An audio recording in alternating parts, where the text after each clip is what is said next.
First question है, औद्योगिक सुरक्षा हेतु शीर्ष उद्योग तर्क का प्रतिपादन किया गया था। तो ये किसके द्वारा किया गया था? तो यहाँ पे दिया गया है फ्रेडरिक लिस्ट, यानी ये राइट आंसर होगा जो फ्रेडरिक लिस्ट होगा। क्वेश्चन नंबर 2 है, वितरण का सीमांत उत्पादकता सिद्धांत प्रतिपादित किया था। तो वितरण का जो सीमांत उत्पादकता सिद्धांत दिया गया था वो जॉन बेट्स क्लार्क के द्वारा दिया गया था। क्वेश्चन नंबर 3 है, सार्वजनिक निर्माण कार्य में होने वाले विनियोग को क्या कहा जाता है? सार्वजनिक जो निर्माण कार्य चलते हैं उनमें होने वाले विनियोग को क्या कहा जाता है? तो उसको कहा जाता है पूंजीगत व्यय। नेक्स्ट क्वेश्चन है, सापेक्ष आय परिकल्पना का प्रतिपादन किया गया था, यानी सापेक्ष आय परिकल्पना का प्रतिपादन किसने किया? तो वो हैं जेम्स ड्यूशनबरी। यानी सापेक्ष आय परिकल्पना का जो सिद्धांत दिया वो जेम्स ड्यूशनबरी के द्वारा। जब कोई फर्म बाह्य मितव्यताएं प्राप्त करती है तब उसके लागत वक्र जो होते हैं वो किस कैसे स्थित होती है? वो नीचे से नीचे की तरफ खिसकते हैं। यानी जब बाह्य मितव्यताएं फर्म को प्राप्त होती हैं तो उसके लागत का जो वक्र होता है वो नीचे की तरफ खिसकता रहता है। नेक्स्ट क्वेश्चन है 6 नंबर है, अंतरराष्ट्रीय व्यापार के परिप्रेक्ष्य में हेक्सर ओलिन प्रतिपादित सिद्धांत में इनमें कौन सी मान्यता नहीं है? तो इनमें कौन सी मान्यता नहीं है? वो राइट आंसर यहाँ पे दिया गया है, उपयुक्त में से कोई नहीं, यानी इनमें से कोई नहीं है, मान्यता नहीं ऑप्शन दिया गया, नहीं पे हमें ध्यान देना है। तो इनमें से कौन से हैं? दोनों देशों में उत्पादन के सभी अंग पूर्णतः रोजगार में होते हैं, देशों के मध्य मुक्त व्यापार की दशा हो, संसाधन तत्व एक देश से दूसरे देश में परिवर्तनशील होना चाहिए। नेक्स्ट क्वेश्चन है, यदि आयात की मांग लोच 1 से अधिक है तब अवमूल्यन से आयात का मूल्य क्या होगा? तो ये घटेगा। यानी आयात की मांग रोज जब 1 से अधिक होगी तो अवमूल्यन से आयात का मूल्य जो है वो घटेगा। क्वेश्चन नंबर 8 है, आर्थिक लागत को वैकल्पिक रूप में इस तरह अभिव्यक्त किया जा सकता है। तो ऑप्शन में देखेंगे कौन सा हो सकता है? तो इन्होंने दे रखा है उपर्युक्त में से कोई नहीं। इनमें से जो वैकल्पिक लागत को बता रहा है यहाँ पे कोई नहीं है। क्वेश्चन नंबर 9 है, व्यक्तिगत आय बराबर होती है। जो व्यक्तिगत आय बराबर होती है वो किसके बराबर होती है? तो ऑप्शन नंबर डी सही है यहाँ पे, राष्ट्रीय आय प्लस हस्तांतरण भुगतान माइनस अवितरित लाभ एवं निगम कर। नेक्स्ट क्वेश्चन है, दीर्घ काल में किसी वस्तु का अंकित मूल्य बराबर होता है उसके उत्पादन की न्यूनतम औसत लागत के। जब विद्यमान हो, यानी क्या विद्यमान हो? तो पूर्ण प्रतियोगिता के स्थिति जब बाजार में होती है तब। यानी दीर्घ काल में किसी वस्तु का जो अंकित मूल्य, इस पे प्रिंट मूल्य बराबर होता है उसके उत्पादन के न्यूनतम औसत लागत के, तो पूर्ण प्रतियोगिता की स्थिति होती है। नेक्स्ट क्वेश्चन है, मांग का नियम, यानी मांग का जो नियम है वो क्या है? तो मांग का नियम है एक गुणात्मक विवरण है। चक्रीय कारकता के सिद्धांत को विकसित किया गया था। तो चक्रीय कारकता के सिद्धांत को विकसित किया था आर नरकशे के द्वारा, यानी ऑप्शन सी सही है।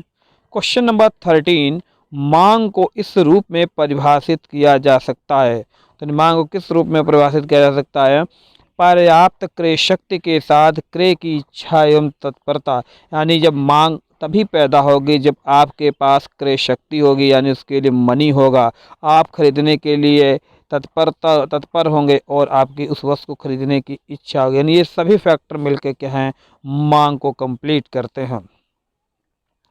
भारत में राष्ट्रीय आय की जो गणना है वो की जाती है, तो किसके द्वारा की जाती है? केंद्रीय सांख्यिकी संगठन के द्वारा। क्वेश्चन नंबर 15 है, अनुकूलतम प्रशुल्क उच्चतम तब होगा जब प्रस्तावित वक्र की लोच होगी। जब प्रस्तावित वक्र की लोच कैसी होगी? 1 से अधिक। क्वेश्चन नंबर 16 है, भुगतान अवशेष को अवमूल्यन तभी सुधार सकता है जब आयातों की मांग लोच एवं निर्यातों की मांग लोच का योग होगा। तो योग जो होगा एक से अधिक होगा, तब वहाँ पर क्या है, ये अवमूल्यन का सुधार होगा। क्वेश्चन नंबर 17 है, अदृश्य व्यापार संदर्भित करता है। जो अदृश्य व्यापार है वो क्या संदर्भित करता है? अदृश्य व्यापार जो होता है वो सेवाओं का व्यापार कहलाता है। क्वेश्चन नंबर 18 है, निम्नलिखित में से कौन सा कथन हेरोडोमर मॉडल की मान्यता नहीं है?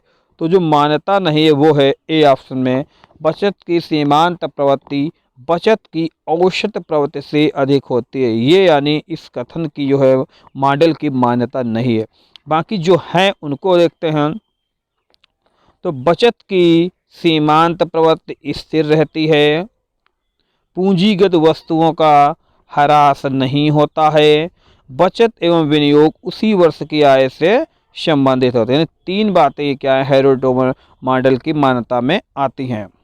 क्वेश्चन नंबर 19 है, लेविस के अनुसार वर्तमान मजदूरी दर पर श्रम की पूर्ति होती है। तो ऑप्शन डी सही है, पूर्णतया लोचदार। यानी लेविस के अनुसार जो है वर्तमान मजदूरी दर पर श्रम की पूर्ति होती है, तो पूर्णतया लोचदार कंडीशन होती है। क्वेश्चन नंबर 20 है हमारा, क्वेश्चन नंबर 20, भारत में अधिकतम संख्या में व्यक्ति कार्यरत हैं। काफ़ी इजी क्वेश्चन है कि भारत में जो अधिकतर हैं, तो भारत 70% आबादी यहाँ कृषि के प्रधान क्षेत्रों में है, यानी किसान हैं लोग, और प्राथमिक क्षेत्र में आता है, यानी एग्रीकल्चर जो सेक्टर है प्राथमिक क्षेत्र में आता है। तो सबसे ज़्यादा यहाँ की जो जनसंख्या है प्राथमिक क्षेत्र में लगी हुई है। नेक्स्ट क्वेश्चन है, यदि सभी करदाताओं को अपनी आय का 10% के रूप में भुगतान करना पड़ता हो तो यह स्थिति होगी, यानी कौन से कर की स्थिति होगी? तो ये होगी आनुपातिक कर प्रणाली की। यानी सभी को अपनी आय का 10% देना है, तो ये आनुपातिक कर प्रणाली की स्थिति में आएगा। नेक्स्ट क्वेश्चन है, कीन्स का आर्थिक विकास सिद्धांत की निम्न अर्थव्यवस्था के लिए, किस अर्थव्यवस्था के लिए है? तो इसमें ऑप्शन बी सही है, विकसित। यानी कीन्स का जो आर्थिक विकास सिद्धांत दिया गया है वो विकसित अर्थव्यवस्था के लिए है। क्वेश्चन नंबर 23 है, मुद्रा गुणक अनुपात होता है। मुद्रा गुणक अनुपात होता है, तो ऑप्शन यहाँ पे ए सही है, प्राथमिक मुद्रा के परिमाण तथा कुल मुद्रा के परिमाण के बीच। नेक्स्ट क्वेश्चन है, ओकुन का नियम स्थापित करता है। जो ओकुन का नियम था वो क्या बताता है? तो वो बताता है बेरोजगारी एवं वास्तविक सकल घरेलू उत्पाद में ऋणात्मक संबंध। यानी बेरोजगारी एवं वास्तविक सकल घरेलू उत्पाद में ऋणात्मक संबंध होता है, ये ओकुन का नियम हमें बताता है।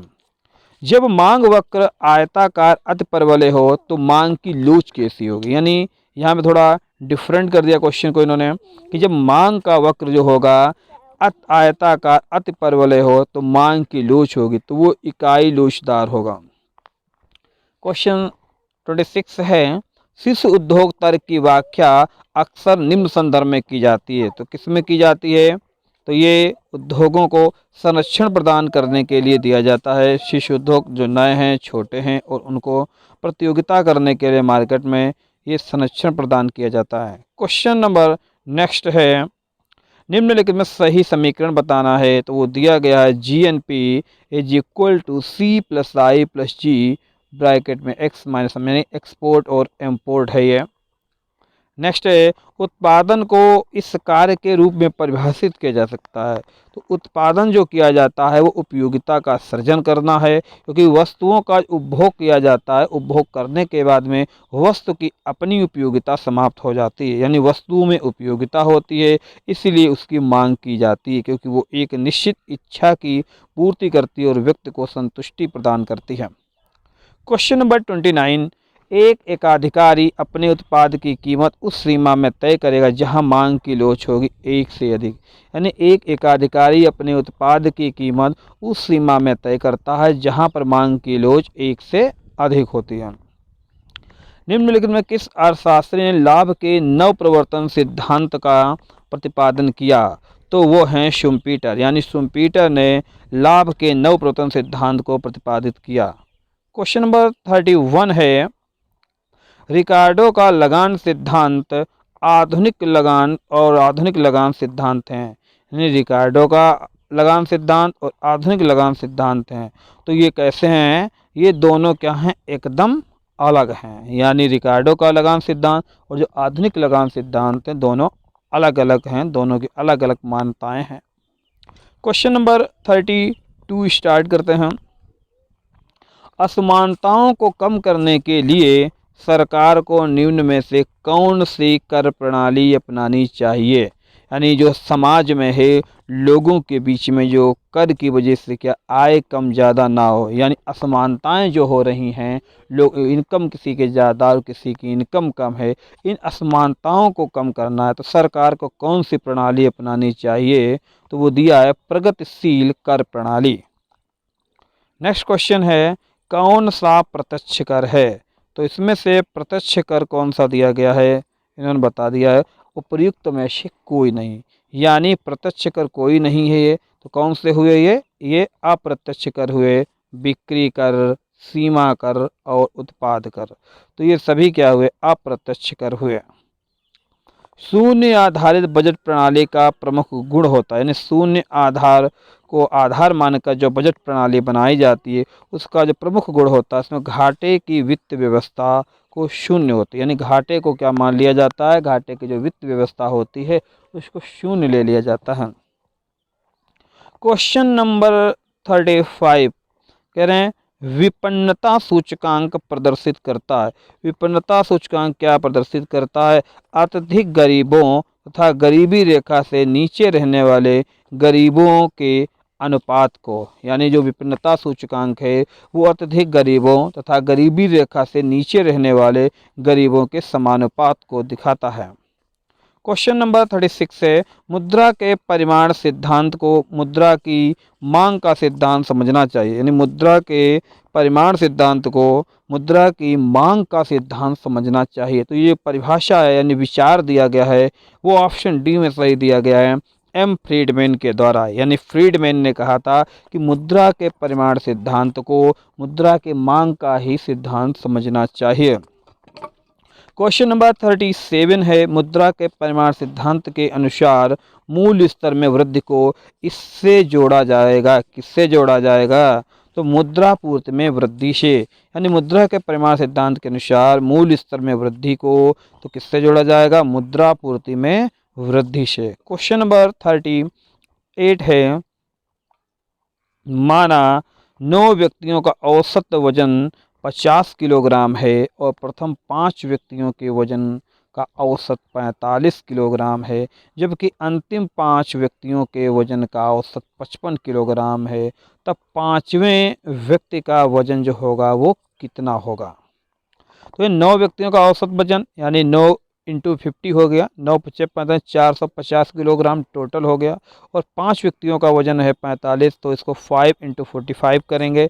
और 5 व्यक्तियों के वजन का औसत 55 है, फिर 5 का करेंगे, 5 का टोटल वजन और इधर 5 का टोटल वजन 45 वाला, यानी औसत का वजन टोटल निकालेंगे और इसका 5 और इसको निकाल के आपस में माइनस करेंगे तो हमें जो प्राप्त होगा आंसर 50 किलोग्राम 5वें व्यक्ति का। नेक्स्ट है, जब केक गुणक का मूल्य क्या होगा? यानी यहाँ पे C बराबर दिया गया है 5 प्लस 0.75y, तो इसके गुणक हमें निकालना है, तो गुणक जो निकलेगा 0.4 निकलेगा। इसके लिए हम आपको एक स्पेशल वीडियो देंगे जिसमें इकोनॉमिक्स के सभी न्यूमेरिकल होंगे।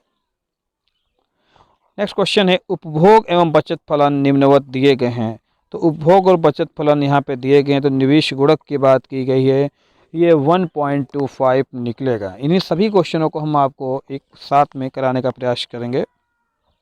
नेक्स्ट क्वेश्चन है, पूर्ण प्रतियोगिता के अंतर्गत अल्पकाल में किस परिस्थिति में एक फर्म उत्पादन बंद कर दे? वेरी इंपॉर्टेंट क्वेश्चन है यहाँ पे कि एक पूर्ण प्रतियोगिता के अंतर्गत अल्पकाल में किस परिस्थिति में एक जो फर्म है वो अपने उत्पादन को क्या कर देगी, बंद कर देगी, अपना उत्पादन जारी नहीं रखेगी। तो उसके लिए कौन सी स्थिति होगी, जब पी है ए बी से कम होगा, यानी ऑप्शन ए सही है जब पी ए बी से कम हो। क्वेश्चन नंबर 42 है, निम्नलिखित में कौन सा साधारणतया किसी अल्पाधिकार बाजार का लक्षण नहीं है। अल्पाधिकार बाजार का लक्षण नहीं है वो ये है कठोर कीमत प्रतियोगिता, यानी अल्पाधिकार में कठोर कीमत प्रतियोगिता नहीं होती है। ऑप्शन डी है यहाँ पे, क्योंकि क्वेश्चन को जरा गौर से देखेंगे तो यहाँ पे नहीं दिया गया है, तो हमें उस ऑप्शन को देखना है जो अल्पाधिकार बाजार का लक्षण नहीं है। बाकी सभी लक्षण इसमें हैं, उनको देखते हैं हम कौन कौन से दिए गए हैं। तो ये प्रचार पर अत्यधिक व्यय होता है, दीर्घकाल में फर्मों को असामान्य लाभ होता है, नई फर्मों के प्रवेश पर प्रतिबंध होता है। क्योंकि अल्पाधिकार में क्या होता है, ये प्रतियोगिता चलती रहती, तो प्रचार पर अपने प्रोडक्ट को ज़्यादा से ज़्यादा सप्लाई करने के लिए प्रचार पर बहुत ज़्यादा खर्च करना पड़ता है। जैसे इस समय मीडिया के माध्यम से टीवी, न्यूज़पेपर, इनमें समय ऐड देना पड़ता है। दीर्घकाल में फर्मों को असामान्य लाभ की स्थिति पैदा होती है और नई फर्मों के प्रवेश पर प्रतिबंध रहता है, क्योंकि उनको बहुत ज़्यादा क्या है प्रतियोगिता करने के लिए मार्केट में इन्वेस्ट करना पड़ेगा, क्योंकि पुरानी जो कंपनियां हैं बहुत ज़्यादा वो अपना यहाँ पे खर्च कर रही होती हैं। नेक्स्ट, अवसर लागत सिद्धांत की मान्यता क्या है। अवसर लागत सिद्धांत की मान्यता क्या है, तो इसमें भी दिया गया इनमें से कोई नहीं, यानी इनमें से कोई सही नहीं है। क्वेश्चन नंबर 44 देखते हैं, संसाधनों के पूर्ण उपयोग की समस्या संबंधित है। संसाधनों के पूर्ण उपयोग की समस्या जो संबंधित होती है वो आर्थिक विकास से संबंधित है। नेक्स्ट, प्रोफेसर लर्नर द्वारा एकाधिकारी शक्ति के मापन हेतु निम्न कौन सा सूत्र दिया गया है। तो इनके द्वारा दिया काफ़ी इंपॉर्टेंट क्वेश्चन है, कई बार एग्जाम में आया हुआ है। P माइनस एम सी अपान पी, यानी प्रोफेसर लर्नर ने एकाधिकारी शक्ति को मापने के लिए ये सूत्र दिया था P माइनस एम सी अपान पी। क्वेश्चन नंबर 46 है, ब्याज के आधुनिक सिद्धांत में आईएस वक्र व्यक्त करता है, यानी जो आईएस वक्र है वो क्या व्यक्त करता है, वो आय और ब्याज का संतुलन व्यय करता है, यानी आय तथा ब्याज का जो संतुलन होता है उसको व्यक्त करता है आईएस। नेक्स्ट है, भारत में वित्त आयोग का गठन कौन करता है, तो इसका गठन जो करते हैं वो राष्ट्रपति करते हैं। नेक्स्ट क्वेश्चन है 48, किस राज्य ने सबसे पहले बिक्री कर लगाया था, तो वो राज्य दिया गया है मध्य प्रदेश दिया गया है। नेक्स्ट क्वेश्चन है, मुद्रास्फीति की तुलना डाकू से की जानी चाहिए। वेरी इंपॉर्टेंट फैक्ट है कि मुद्रास्फीति की तुलना डाकू से की जानी चाहिए, तो ये किस अर्थशास्त्री ने दिया था, लेकिन यहाँ पे ऑप्शन नहीं दिया गया है। तो आप लोग हमें कमेंट में बताएंगे कौन सा ऑप्शन सही हो सकता है। निम्न कौन स्वयं में उत्पाद हेतु मांग वक्र के खिसकने का कारण नहीं होगा, तो मांग वक्र के स्वयं में खिसकने का जो कारण नहीं होगा वो होगा उत्पाद की कीमत में परिवर्तन। व्यापार चक्र के लिए कौन सा तत्व उत्तरदायी नहीं है, तो व्यापार चक्र के लिए कौन सा तत्व उत्तरदायी नहीं, ये है विनियोग। जो विनियोग है वो प्रभावपूर्ण मांग। व्यापार चक्र कौन सा तत्व उत्तरदायी नहीं है, तो उत्तरदायी नहीं देखना है हमको, वो है प्रभावपूर्ण मांग नहीं है। और व्यापार चक्र के लिए उत्तरदायी होता है विनियोग होता है, वितरण होता है, और यानी ये क्रियाएं होती हैं, तो व्यापार चक्र इसके पर अपना व्यापार चक्र पर इसका प्रभाव पड़ता है। नेक्स्ट और लास्ट क्वेश्चन है आज का, बाजार संरचना के किस रूप में एक फर्म का अपने उत्पाद की कीमत के ऊपर नियंत्रण लगभग शून्य हो जाता है, तो ये जो स्थिति बनती है जब मार्केट में परफेक्ट कंपटीशन होती है, यानी पूर्ण प्रतियोगिता होती है। पूर्ण प्रतियोगिता होने की स्थिति में उत्पाद की कीमत के ऊपर जो फर्म है उसका क्या है लगभग नियंत्रण शून्य स्थिति वाला हो जाता है। ये वीडियो आपको कैसा लगा आप हमें बताएं। अगर आप डिस्क्रिप्टिव वीडियो चाहते हैं ऑब्जेक्टिव के अलावा तो आप हमको बताएं। धन्यवाद।